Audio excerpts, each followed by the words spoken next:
Je vais vous lire un autre chapitre. Lieutenant-colonel X, avec Jacques Léger, mission, méthode, technique spéciale des services secrets au XXIe siècle, contre-espionnage, sécurité intérieure, manipulation, guerre de l'information, propagande, révélation d'un cadre des services secrets. Sommaire. Avant-propos, introduction. Rôle connu et méconnu des services secrets. Les missions du XXIe siècle. Ressources humaines, organisation, hiérarchie des services secrets et de leur réseau. De la source inconsciente au cadre des services secrets. La vie de l'employé des services. La vie de l'agent clandestin. Profil des recrues. L'avocat, le psychiatre pilier des services secrets modernes. Méthode de surveillance, méthode de recrutement et de formation, le contrôle des sources et des correspondants et leur manipulation, la manipulation des individus, les méthodes modernes d'élimination des individus, l'élimination sociale, l'élimination physique, du contre-espionnage à l'intelligence domestique, influence, manipulation des groupes d'individus, influence et contre-influence, ça veut dire propagande blanche et propagande noire, de l'usage et de la surveillance de la culture, de l'usage et de la surveillance des médias de masse, de l'usage et de la surveillance de l'Internet. Conclusion. Service secret, un monde sans loi. Dans d'autres vidéos, je vous ai lu les méthodes modernes d'élimination des individus, l'élimination sociale, qui englobe de l'harcèlement organisé, de la manipulation et tout, l'élimination physique qui utilise des armes, vous voyez, des armes bactériologiques, du poison, jusqu'aux indices, manipulation d'indices, et comment pousser un individu au suicide, ou le pousser à la violence, vous voyez. Et je vous ai lu aussi l'avocat et les avocats et les psychiatres, piliers des services secrets modernes. Vous pouvez trouver ces 3 vidéos. Cette fois, je vais vous lire le contrôle des sources, des correspondants et leur manipulation, et la manipulation des individus.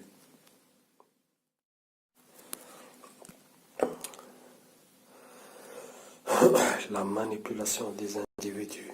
Nous avons déjà largement vu arriver à ce chapitre comment les services secrets manipulent leurs propres sources humaines, puisque d'une manière générale, dans presque tous les pays, à la fin de pouvoir nier à tout moment leur implication dans une action clandestine accidentellement exposée à la conscience de l'opinion publique. Ils ne sollicitent jamais personne clairement en leur nom ou en celui de l'État, même verbalement. C'est pourquoi ce chapitre ne traite que de la manipulation d'individus ordinaires par les services secrets, c'est-à-dire des agents qui n'ont jamais consciemment en quelque relation que ce soit avec eux, qui ne sont appelés à devenir des agents. Précisons également que toutes les méthodes possibles de manipulation ne pourraient être présentées et expliquées dans un chapitre de livre, ni même dans un livre entier. Passer quelques règles et méthodes de base, la manipulation d'un individu procède d'une infinie variété de facteurs, caractéristiques et besoins. C'est selon les intelligences, croyances, milieu culturel, social, profil psychologique de celui qui doit être manipulé, puis du contexte dans lequel la manipulation doit prendre place, puis des moyens techniques et humains qui peuvent être mis en œuvre pour ce faire. La manipulation est l'un des deux premiers enseignements que reçoit le jeune recrue des services secrets. Enseignement informel dispensé sur le terrain par la démonstration pratique, qui n'est soutenu par aucun complément théorique écrit, comme presque tous les autres, à l'occasion d'un trajet effectué dans un rame de métro par exemple. On montre à la recrue par le fait de bâillement, provoquer aussitôt le bâillement d'autres voyageurs. La recrue s'émerveille de ce qui vient de lui être présenté comme un truc amusant et curieux, et brûle alors d'en apprendre d'autres. Celle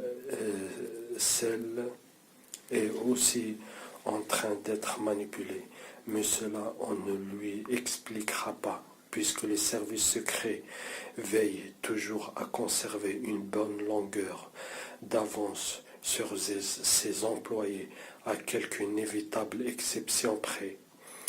Les agents des services secrets ne manipulent donc pas scientifiquement, mais en usant d'une palette de ce qu'ils perçoivent comme des trucs, des astuces qui viennent compléter ce que la vie normale leur a déjà appris. Les officiers traitants, eux, sont souvent, mais pas toujours, reçus un enseignement plus complet, supporté par une présentation théorique scientifique, sommaire qui porte sur la vulnérabilité psychologique de l'être humain. Beaucoup savent qui sont Stanley Milgram, John Révolier, Henri Laborie, Gustave Le Bon et d'autres. Rares sont qui sont allés jusqu'à se documenter sur la théorie des jeux. Mais ils en ont appris quelques notions sans le savoir et de manière empirique dans un certain pays ouest européen. Les services secrets ainsi que quelques sectes usent de pseudo-sciences telles que la sophrologie, au milieu par exemple maçonnique, ou la programmation neurolinguistique, PNL, ensuite de cours sur la pratique des sophismes, comme prétexte à l'enseignement de vulnérables techniques de manipulation, comme pour manipuler des individus. Et lorsque celui qu'un officier traitant pleinement formé tente de manipuler se montre déroutant ou peu réceptif, ce dernier s'adresse alors à ses collègues les psychiatres, car il est de la plus haute importance pour le manipulateur de garder à l'esprit que la manipulation est une tromperie de l'entendement humain. Ensuite, il doit savoir que cette tromperie peut expliquer des conséquences susceptibles de varier grandement d'un individu à un autre. Cela dépend de large variété de facteurs, depuis l'origine culturelle à l'éducation, en passant par le vécu et les traumatismes. Deux individus trompés exactement de la même manière, l'un prendra le parti d'en rire et l'autre mettra fin à ses jours. Voilà les règles de base que doivent garder à l'esprit tous ces manipulateurs. Lorsque les services secrets sont les auteurs d'une manipulation, ils peuvent avoir des conséquences pour celui qui en est la victime. Des conséquences qui peuvent être graves, voire dramatiques, car la manipulation d'un individu par les services secrets typiquement vise à altérer la perception que celui-ci peut avoir d'une chose, d'un événement ou d'une attitude, d'un mot ou d'une phrase. C'est pourquoi la maîtrise des sophismes, base de la formulation des visées formelles, est une discipline importante des services secrets. Le but de la manipulation est d'inciter celui qui en est la victime à agir selon le but recherché de son auteur. Les buts de la manipulation par un service secret peuvent être nombreux. Cependant, on trouve deux qui reviennent constamment. Faire croire à l'autre que l'on est ce que l'on n'est pas en réalité, et l'inverse. et faire à l'autre ce qu'il ne ferait pas si on ne le tromperait pas. En effet, tous les employés et tous les agents de tous les services secrets du monde passent leur vie entière, heure après heure, jour après jour, à s'efforcer de faire croire qu'ils n'ont rien à voir avec les services secrets. C'est une première manipulation qu'ils dirigent contre chaque personne qu'ils sont amenés à rencontrer et dont les effets peuvent être nuls à considérable selon les circonstances et les individus. Et presque tous les employés, tous les agents de tous les services secrets du monde sont régulièrement amenés à influencer les choix d'un individu, ainsi que celui-ci ne puisse s'en apercevoir, ce qui remarquablement nous ramène au premier des deux buts qui viennent d'être présentés, puisque dès lors que cet individu se trouve incapable de réaliser qu'il a été influencé dans son choix, il ne peut donc pas connaître l'auteur de cette influence. Tous les individus sont vulnérables à la manipulation, y compris les plus intelligents d'entre eux, y compris les esprits les plus rodés aux techniques de la manipulation. Les premières vulnérabilités qu'attaquent typiquement les services secrets chez l'individu qu'ils veulent manipuler et l'action. L'homme présenté ici en tant que race animale est doté de ce que les scientifiques appellent un système nerveux central, c'est-à-dire l'ensemble comprenant le cerveau et le moelle épinière. Et au gré de l'évolution de l'homme depuis la primate à l'Homo sapiens, ce système nerveux central s'est développé pour devenir de plus en plus complexe, pour agir en action physique tout d'abord, se nourrir et être capable de faire se déplacer l'enveloppe corporelle qu'il commande pour trouver cette nourriture dont il a besoin pour maintenir son organisme en vie et pour se défendre contre les agressions et ainsi survivre individuellement puis pour copuler afin de préserver son espèce. Toutes ces actions ne sont pas le fait de réflexions logiques, mais de pulsions, ce qui est important de garder à l'esprit puisque l'immense majorité des êtres humains maîtrisent assez mal ces pulsions. Cela veut dire qu'il existe des exceptions, nous reviendrons. Les hommes, la bonne connaissance des faits élémentaires qui viennent d'être présentés est déjà suffisante pour savoir comment manipuler l'homme en utilisant quel levier et quels moyens correspondants. Voici un exemple simple le démontrant. Puisque l'homme a besoin de se nourrir, il va nécessairement devoir agir pour satisfaire ses besoins, avec d'autant plus de vivacité et d'impulsivité que son organisme aura besoin de cette nourriture.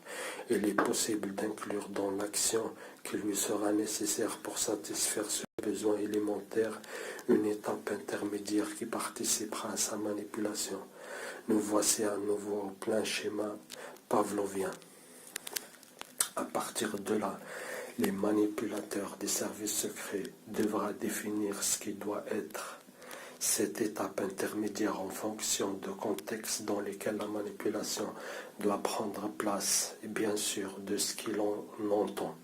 Par exemple, l'étape intermédiaire peut être le besoin de se procurer de l'argent pour acquérir cette nourriture. Or, si le manipulateur a quelque puissante complicité, il aurait pu priver d'argent celui qu'on a besoin pour manger, afin de pouvoir intervenir auprès de ce dernier pour lui offrir cet argent en échange d'un service simple mais compromettante, clairement ou pas, peu importe.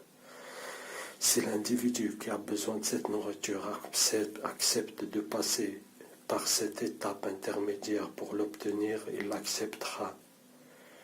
Et il l'acceptera, car sinon il sait qu'il mourra. Il aura alors été manipulé, doublement même, s'il n'a pas été informé que l'étape intermédiaire dont il a dû s'affranchir s'avérera être compromettante et servira à un chantage.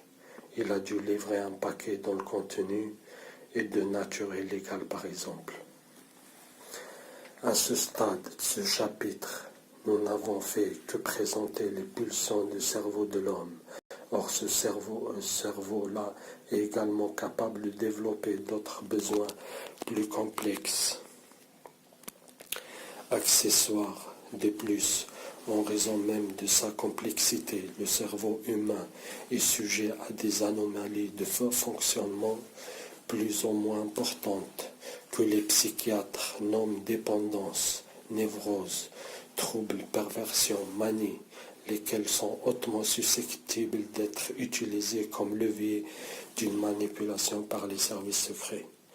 Voici maintenant un exemple encore plus simple de manipulation qui n'exploite pas l'une des pulsions innées de l'homme, mais sans conditionnement lorsqu'il était enfant, acquis, que le lecteur pourra facilement expérimenter lui-même. Sortez des toilettes d'un restaurant où ayant laissé le robinet d'un des lavabos grand ouvert, la prochaine personne qui entrera dans ces toilettes prendra certainement la peine de le fermer, ce robinet, même si elle a pourtant utilisé un autre lavabo. Cette expérience fonctionnera donc de nombreux autres cas, tels que portes de placard laissées grandement ouvertes, portefeuilles vides, intentionnellement abandonnés sur un trottoir, etc. Le coup de portefeuille, par exemple, pourra permettre d'adresser un message ou une menace à celui qui la ramassera, s'il a su qu'il empruntera ce chemin. Impossible alors que ce dernier de prétendre que ce message lui était personnellement adressé. Les services secrets ont grossièrement englobé tous les leviers permettant de manipuler un individu dans 4 grandes catégories génériques que leurs officiers traitants apprennent sous la forme métaphorique de l'acronyme souris, MICE, M-I-C-E, qui veut dire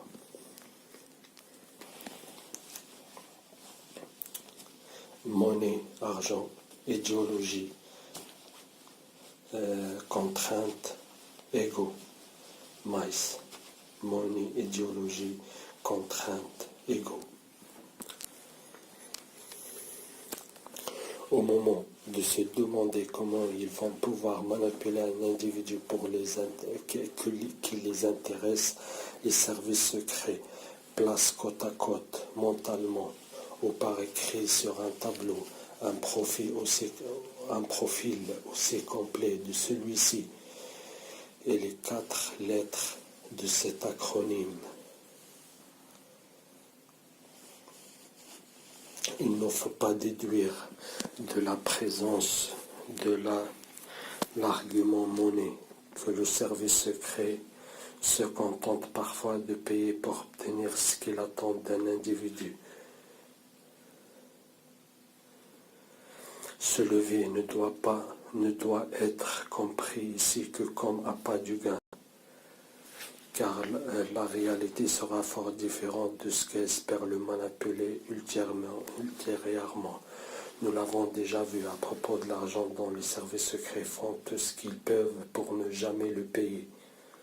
De même que la police qui rémunère ses indiques en argent, liquide ou pas.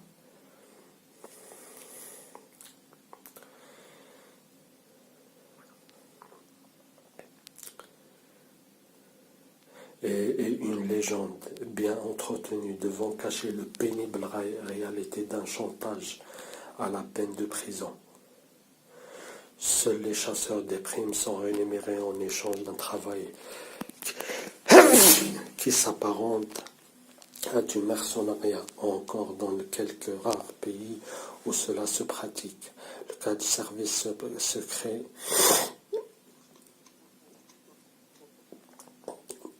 Les services secrets manipulent donc couramment des individus qui peuvent être des agents de services secrets ennemis en usant de la promesse d'un gain financier qu'ils s'efforcent de faire durer aussi longtemps que possible jusqu'à le manipuler, comprennent enfin qu'il ne sera jamais payé en échange du service qu'il a rendu ou de sa trahison.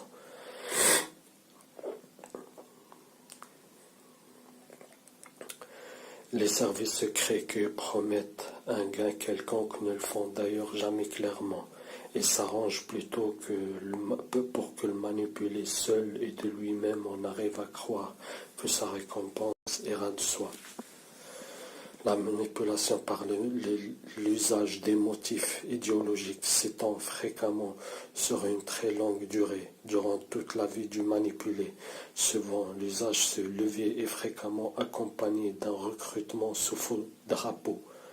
Lorsque le manipulé sait qu'il agit pour le compte d'un service secret, mais le faux drapeau peut fort bien être, et plus simplement dans le cas de l'intelligence domestique, en particulier un agent des services secrets qui se présente comme le cadre d'un parti politique ou comme prêtre par exemple. La manipulation au motif idéologique réclame une évaluation préalable de celui qui doit être manipulé, lesquels peut être difficile à réaliser en raison de la grande diversité des vrais motifs et plus profonds sur lesquels on a pris naissance à la Libye de la revendication idéologique. C'est la perception du motif idéologique qu'ont les psychiatres de presque tous les services secrets, car l'engagement idéologique cache toujours une motivation plus personnelle, mais pas toujours pleinement consciente cependant, qui peut provenir d'un traumatisme généralement ancien et peut s'agir d'une déception personnelle que la personne refuse d'admettre parce qu'elle ne pourra être perçue comme noble ou légitime, dans un besoin de revanche suite à une profonde vexation, une tromperie. Parfois il s'agit simplement d'une déception amoureuse, par exemple, idéologie ou d'une croyance peut être associée. Très souvent il s'agit d'une longue série d'échecs divers, généralement provoqués par les services secrets, donne lieu à une déchéance personnelle, lorsqu'elle peu à peu conduit la personne à renoncer à croire en elle-même, et pour croire en un idéal perçu comme valorisant, réunissant d'autres individus, constitue son ego typiquement. Cette dernière catégorie d'idéologues demeure insensible aux critiques qui peuvent lui être personnellement adressées, mais très sensible au contraire à celles qui sont adressées contre son idéologie ou contre ses partisans, perçus collectivement comme une famille. Enfin, il vaut de citer le syndrome dit des 40 ans, qui est la perception qui peut ressentir un individu toujours vers cet âge de ne pas avoir eu la promotion qu'il estimait méritée et de n'avoir d'autres employés pourtant plus jeunes que lui l'obtenir. Cette dernière catégorie d'individus est généralement très vulnérable à la corruption et les services secrets le savent très bien. Ils en tiennent compte lorsqu'ils s'intéressent par exemple à un employé d'une grande entreprise. La manipulation au motif idéologique est plus aisée lorsque l'idéologie de celui-ci doit être manipulée, se situant à une extrémité du spectre politique ou religieux. La manipulation par la contrainte ou chantage est la plus fréquente. Ces modalités sont largement été expliquées au chapitre précédent. La manipulation par l'ego, c'est-à-dire par la flatterie, est courante et aisée. Par exemple, il est possible de manipuler un journaliste en lui offrant la possibilité de traduire et de publier ses articles dans un journal ou magazine prestigieux, ou lui offrant de s'exprimer sur une chaîne de télévision, ou encore en lui offrant de publier son livre.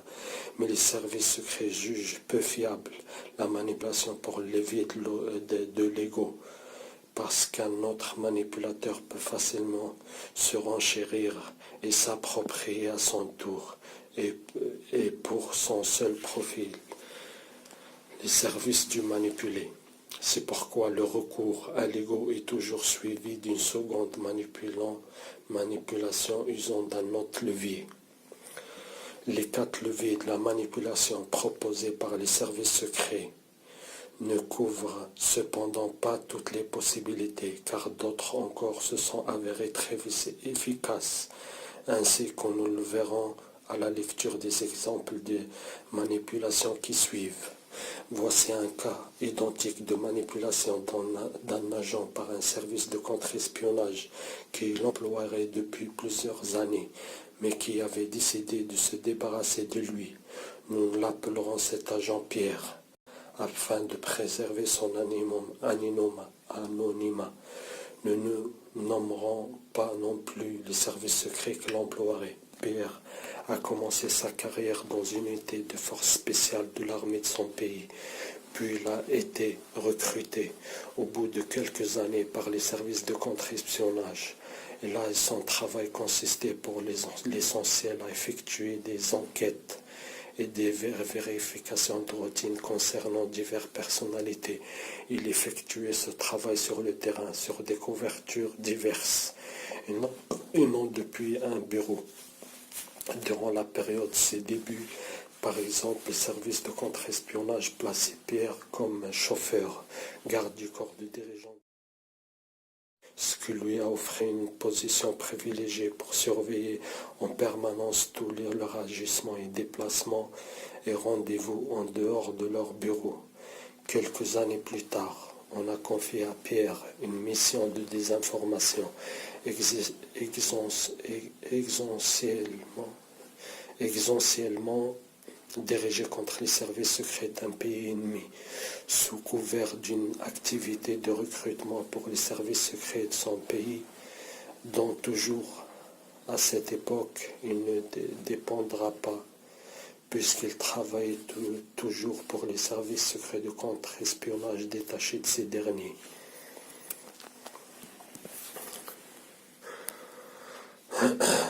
C'est durant cette dernière mission que s'est produit un accident que d'aucuns appelaient sans doute un cafouillage.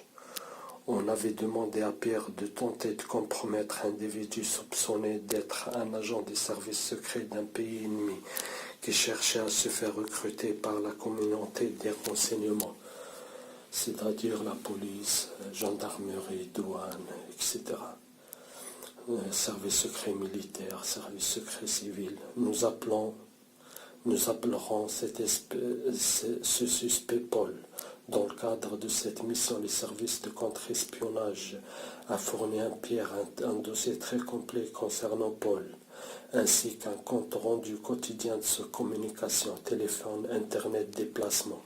Pierre a ensuite ouvert un contact avec Paul directement et sans procéder à une tromperie quelconque.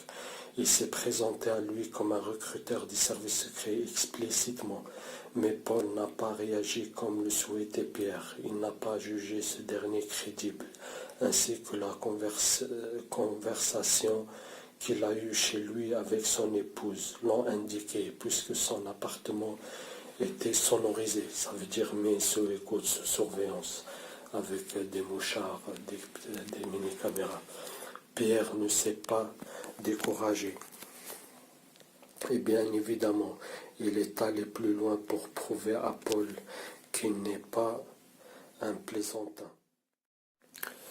Tout d'abord, Pierre a organisé un rendez-vous dans la capitale pour présenter Paul à l'ex-directeur de son service de contre-espionnage. Ensuite, il a invité Paul chez lui à dîner, puis le repas terminé, il lui a démontré qu'il pouvait obtenir des informations confidentielles sur n'importe qui dans le pays. Paul n'avait qu'à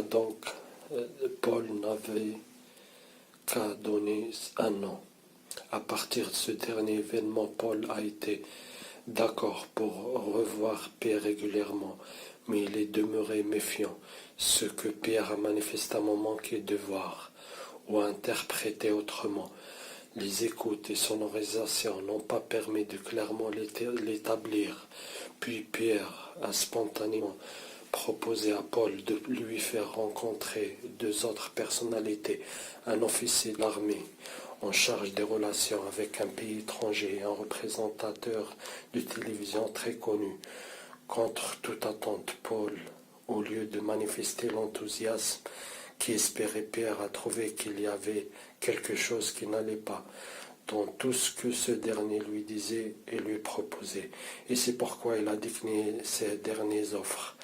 Pierre a alors eu peur de voir son espion étranger lui filer entre les doigts et d'être sanctionné pour cela par ses supérieurs. Et c'est pourquoi il a tenté quelque chose de plus audacieux, mais de bien maladroit, au compte tenu de l'attitude méfiante renouvelée de Paul. Un soir, à l'occasion d'un nouveau dîner, Pierre a proposé à Paul de lui changer le fichier nominatif et biographique complet de tous les membres de la puissante société secrète du pays contre quelque chose qui pourrait avoir une valeur similaire. Paul, décontenancé par cette offre invraisemblable, n'a rien répondu, certainement parce qu'il ne savait réellement pas quoi répondre.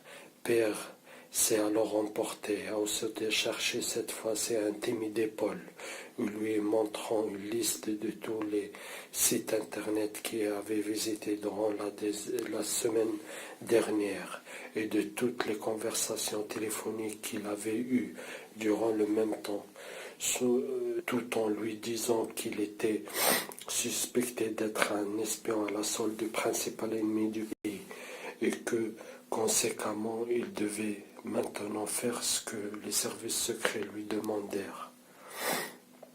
S'il ne voulait pas avoir de graves ennuis, Pierre avait tenté ainsi un recrutement hostile de Paul, ce qui devrait faire de lui l'officier traitant de ce dernier. Le choc psychologique espéré eut bien lieu. La suite de cette soirée tourna au drame. L'épouse de Paul, qui était présente ce soir-là, paniqua et se mit à pleurer. Paul, tout d'abord abasourdi, s'est mis en colère de voir son épouse être terrorisée ainsi. Et puis, contre toute attente, il a pris les choses de haut et est sorti de chez Pierre en claquant la porte. C'est ainsi que le contact entre Pierre et Paul fut fermé. Mais à l'initiative de ce dernier et au grand désarroi du premier, les supérieurs de Pierre voyant combien celui-ci s'était avancé et combien il s'était compromis par son attitude avec un individu qui n'était pas censé avoir connaissance de tout ce qu'il y avait vu et entendu, en présence de son épouse de surcroît, un témoin donc, et pris peur que Paul puisse en faire des révélations aussi fracassantes que désastreuses. De plus, la preuve ayant été démontrée que Paul était un individu qui ne se laissait pas facilement intimider, tentait d'aller plus loin dans l'espoir qu'il garde tout pour lui pouvait fort bien faire et s'aggraver la situation au lieu de l'étouffer.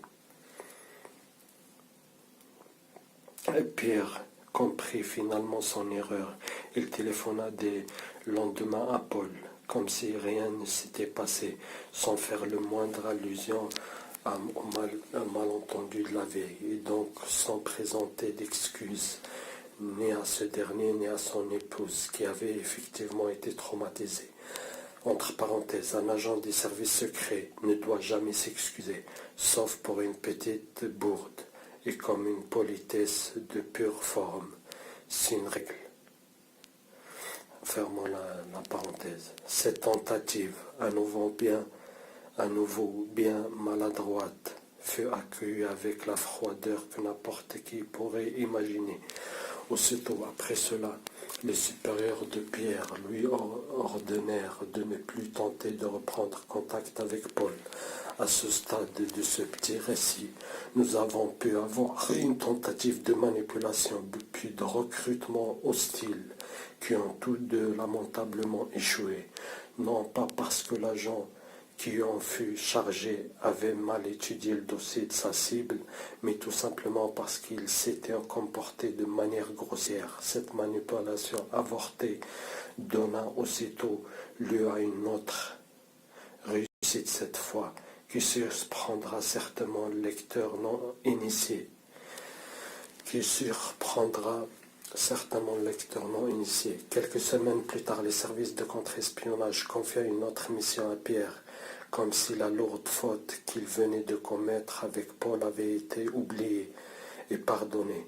Il s'agissait encore de tenter de compromettre un individu, cette fois un officier de renseignement militaire, décrit comme un suspect qui cherchait à vendre des secrets à quiconque se montrerait assez sérieux pour prétendre les racheter.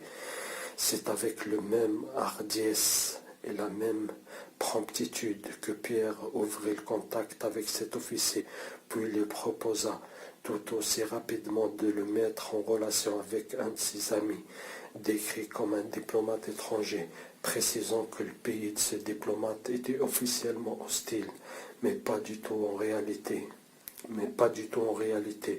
Pour quelques raisons diplomatiques assez compliquées. On pourra dire que cette tentative de manipulation d'un officier de renseignement fait un remake de celle de Paul. Son issue fut différente cependant, puisque le jour même où Pierre proposa très directement, toujours chez lui, mais à l'occasion d'un déjeuner cette fois, à cet officier de servir d'intermédiaire dans le cadre d'un achat de secret d'État, ce dernier se rendit aussitôt après dans la première gendarmerie qu'il trouva, pour rapporter qu'il venait d'être approché par un espion étranger qui voulait lui racheter des informations classifiées. Pierre fut interprété par la gendarmerie quelques heures plus tard, et à la nuit tombante, puis fut remis au service de contre-espionnage qu'il employait depuis plusieurs années.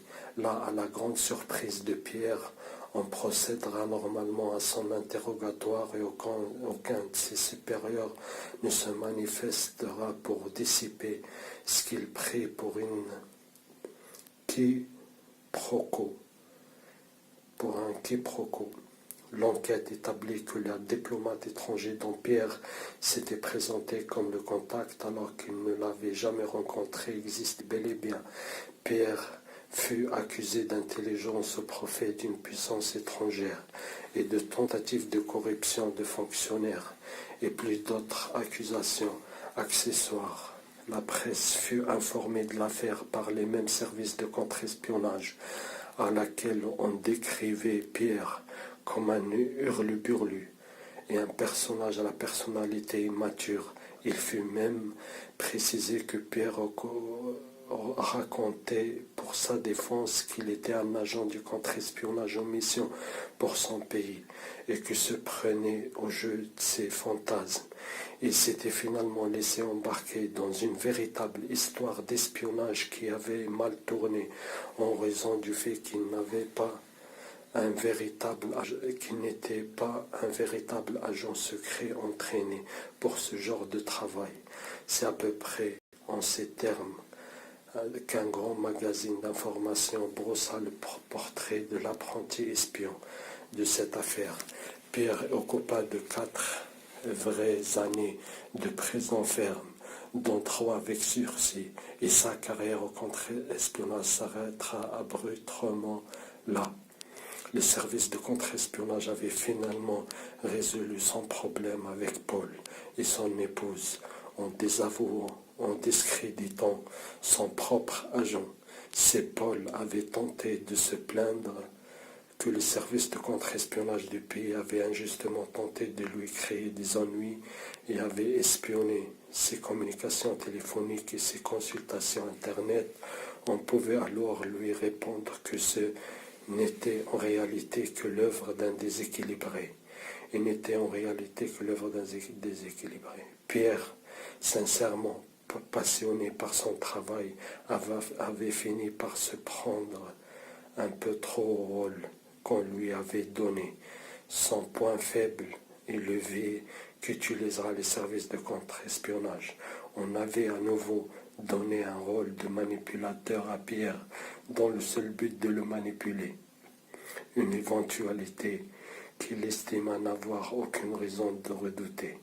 Le lecteur a peut-être été surpris de remarquer que le sexe est absent de la liste des vulnérabilités dressées par les services secrets, alors qu'il est pourtant fréquemment utilisé par tous les services secrets. C'est parce que les services secrets considèrent aussi que l'on ne peut guère manipuler par cet unique moyen que les individus qui ne sont pas des espions entraînés.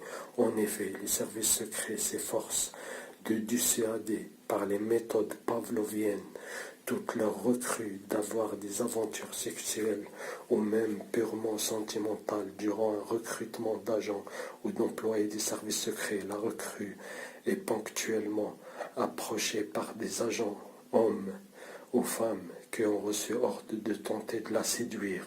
Si la recrue répond favorablement à ces sollicitations, elle peut être punie de différentes manières qui peuvent aller d'un changement de comportement inattendu et brutal du partenaire à l'éruption soudaine d'un complice qui joue le rôle du conjoint et du petit ami faisant un scandale. Et ceci se répétera selon de nouveaux scénarios et leurs punitions deviendront de plus en plus désagréables jusqu'à ce que la recrue devienne inhibée en la présence d'une personne séduisante et d'une opportunité d'avoir des relations avec elle.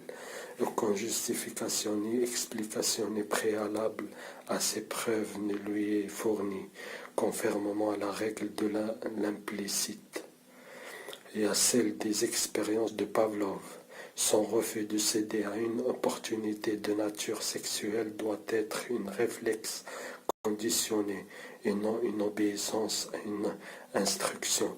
Les services secrets se renoncent cependant jamais à tenter d'approcher l'agent d'un service secret ennemi en aisant de l'appât du sexe, parce qu'ils savent que celui-ci souffre souvent de sa solitude et d'une abstinence prolongée ou d'une relation avec son conjoint légal qui se sent détériorée et que, se croyant à l'abri de toute surveillance par ses chefs et par les services secrets du pays où il était envoyé, il est donc susceptible de discrètement chercher quelque réconfort ou d'étendre une opportunité, car pour prévenir le danger d'une approche de l'un de leurs agents et employés présentés sous la forme d'une rencontre fortuite et simple amicale, les services secrets utilisent les mêmes méthodes d'entraînement que celles utilisées pour le sexe. L'agent ne doit avoir pour ami que son officier traitant, même si cette relation lui est désagréable, et l'employé ses collègues de travail. La manipulation durable par le seul recours au sexe et aux sentiments demeure rare, presque toujours. Lorsque celle-ci est employée, la maîtresse, l'amant ou l'ami envoyé par les services secrets doit ensuite introduire sa proie auprès d'une ou plusieurs autres personnes, lesquelles devront la capturer définitivement et fermement. La maîtresse aura un frère trafiquant de drogue, l'amant une épouse perverse narcissique ayant des relations influentes, l'ami d'autres amis qui seront des policiers. Souvent également la maîtresse prétendra être enceinte ou le sera vraiment. Un chantage sur le thème de l'enfant prendra leur place, assorti des demandes de pension alimentaire qui pourra bien sûr être payée d'une autre manière. À court ou moyen terme, le levier du sexe peut s'avérer payant lorsqu'il est utilisé avec un individu non initié, et c'est à l'insu de cette compromission qu'un service secret peut se contenter de ce qu'il a cru, ou poursuivre la manipulation par le recours à un levier plus efficace. Un autre cas authentique de manipulation de recrutement puis de compromission par le moyen de la seule amitié fut rendu célèbre par l'auteur du roman d'espionnage John Le Carré, qui en fut le seul essai sur l'espionnage qu'il écrivait jamais.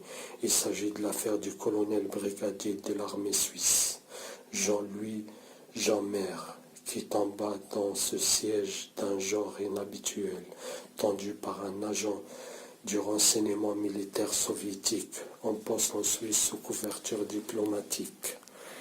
Terminons ce chapitre par quelques principes manipulations. Ils ne sont au premier abord, mais que le service secret utilise couramment pour en faire des moyens hostiles ou des armes. Lorsque des personnes les connaissances, elles se présentent, ainsi que plus élémentaire des courtoisies le veut. Ces présentations s'étendent rapidement à divers aspects de la vie privée. L'agent des services secrets, recruteur ou chargé d'une autre tâche s'efforce toujours de poser le moins de questions possible à celui qui est chargé d'interroger. Au lieu de cela, il parle spontanément de lui-même, du personnage qu'il a inventé pour lui en vérité, de la légende. Il y a celui qui l'a approché, d'une part pour ne pas éveiller sa méfiance en lui posant des questions, d'autre part parce qu'il a appris que c'est un excellent moyen pour pousser une personne à parler spontanément d'elle-même. Oui, en fait, il perche le faux pour avoir le vrai, quoi. Par exemple, l'agent dira à sa cible « Oh, j'ai des tas de problèmes avec ma femme en ce moment ». Sa cible pourra lui répondre sans aucunement se douter qu'elle répond à une question très personnelle. « Oui, ça va, j'ai de la chance, je m'entends heureusement bien avec la mienne. » Ou « Eh bien, vous n'êtes pas le seul, si ça peut vous soulager. Pour moi, c'est pareil. » Le même astuce fonctionne avec les photographies. L'agent dira ensuite « Tenez, j'ai justement une photo d'elle dans mon portefeuille. Regardez celle-là. Et a été prise peu de temps après notre mariage. » La cible pourra peut-être répondre si l'agent est chanceux « Tenez, j'ai une photo de la mienne aussi. Regardez-la, c'était avec nos 2 enfants l'année dernière. Nous étions dans notre maison de campagne à Saint-Malo. » Une astuce très similaire dans son principe fonctionne comme suit. L'agent aura pris soin d'apporter dans le café où il attend sa cible un roman ou un essai traitant d'un sujet choisi à dessein. Il y a fort à parier que la cible dira à un moment, en voyant ce livre juste pour entretenir la conversation, « C'est ce que vous lisez ?» L'agent répondra quelque chose comme « C'est le dernier roman de Stephen King. Vous aimez Stephen King ?» La cible pourra répondre « Non, ce n'est pas mon genre de lecteur. Je trouve ça trop violent à mon goût. Moi, c'est plutôt quelques auteurs classiques, Stendhal, Proust, Hemingway. Mais je lis plutôt des bouquins sur la pêche. J'aime bien la pêche. » Sans aucunement en avoir eu conscience, la cible aura livré en une seule phrase beaucoup d'informations très personnelles, car le chef de cet agent pourra ensuite procéder à des déductions et associations d'idées grâce au nom d'auteur et thème donné. Ces dernières astuces est déclinées de beaucoup d'autres manières afin que l'agent n'ait jamais de poser beaucoup de questions.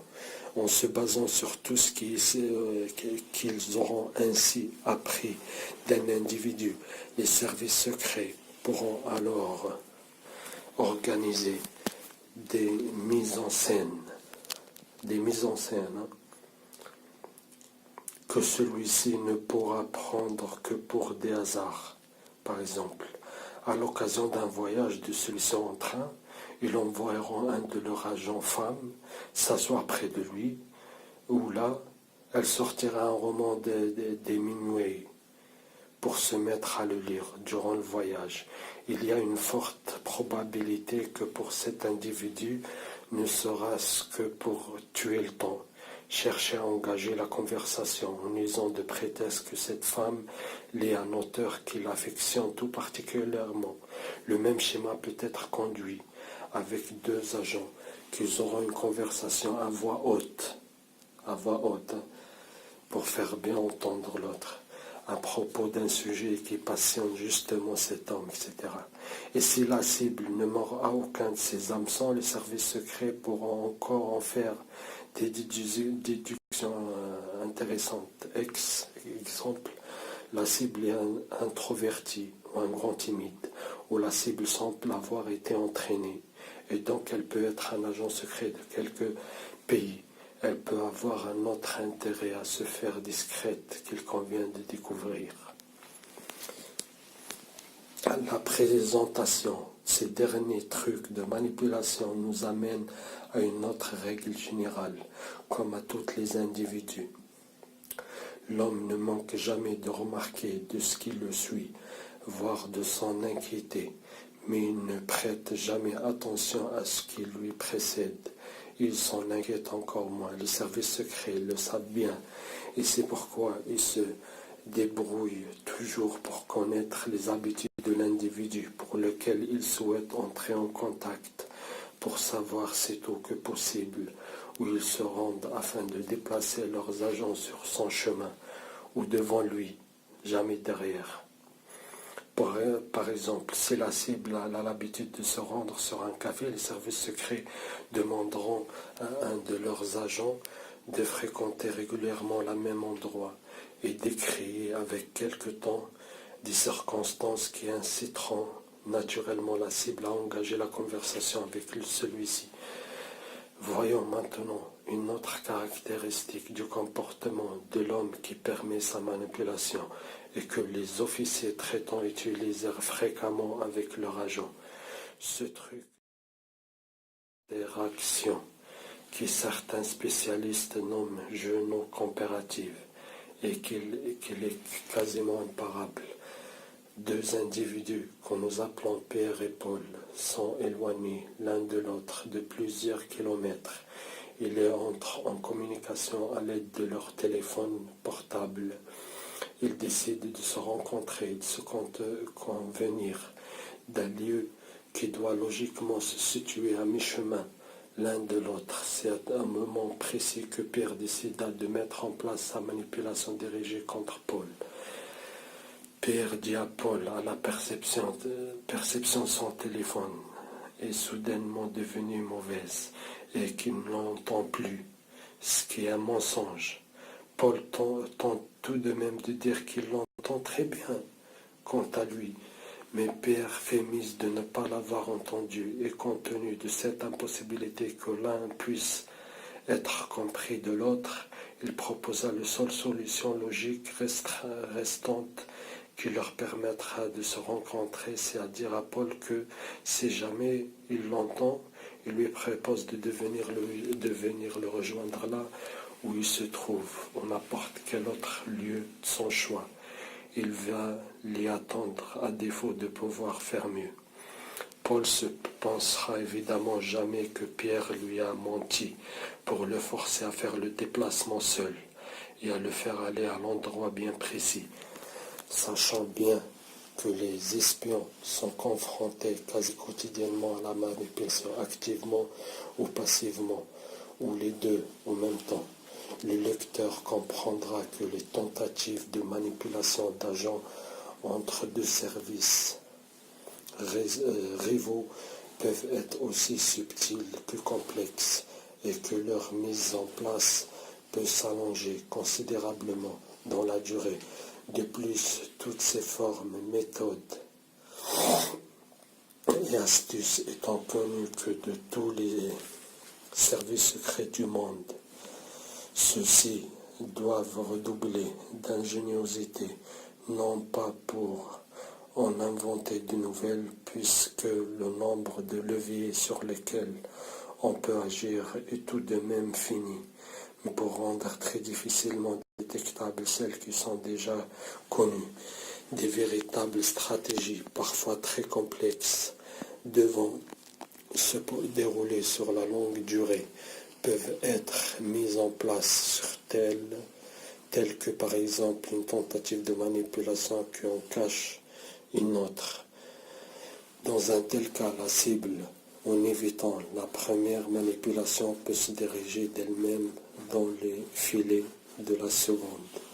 Beaucoup d'agents apprennent souvent à leurs dépens aussi que l'un des moyens le plus efficaces et le plus simple est de ne pas se faire manipuler et de ne jamais écouter les recommandations et suggestions d'inconnus. Ce que n'est pas toujours facile à faire, il est vrai. Beaucoup de petites manipulations des services secrets procèdent à l'usage de téléphones. C'est pourquoi les personnels et les agents des services secrets ne décrochent jamais le téléphone lorsque l'écran de celui-ci n'affiche aucun numéro, ni n'ouvre les mails envoyés par des individus qu'ils ne connaissent pas. Il part de principe fort logique que la personne qui cherche à les rejoindre laisse faire seulement un message sur la boîte vocale. Si son appel est amical. Les services secrets ne font usage des mails, des réseaux sociaux et des forums en ligne que comme appât ou accessoires de manipulation, moyens de communication d'un jeu non coopératif dans ce cas. Car on ne peut réellement manipuler que des esprits faibles et des enfants par leur recours exclusif à l'Internet. L'Internet demeure avant tout, du point de vue des services secrets, un outil de surveillance et d'influence, et non de manipulation. Enfin, les tentatives de manipulation entre services secrets rivaux s'inscrivent souvent dans des contextes politiques, économiques et stratégiques dont les enjeux sont considérables et peuvent s'affecter tout un pays. Dans ce cas, de grands penseurs et stratèges prennent les places des simples espions et élaborent des manipulations d'une incroyable complexité, lesquelles se déroulent selon des durées qui se mesurent en années à plus de 10 ans. De telles manipulations pensent aisément être assimilées à des parties de jeux d'échecs ou de Go chinois. Et c'est pourquoi les services secrets du XXIe siècle et de plus grande puissance font simultanément usage de l'informatique et de la cybernétique, intelligence artificielle et de la pensée humaine pour les élaborer, pour les poursuivre.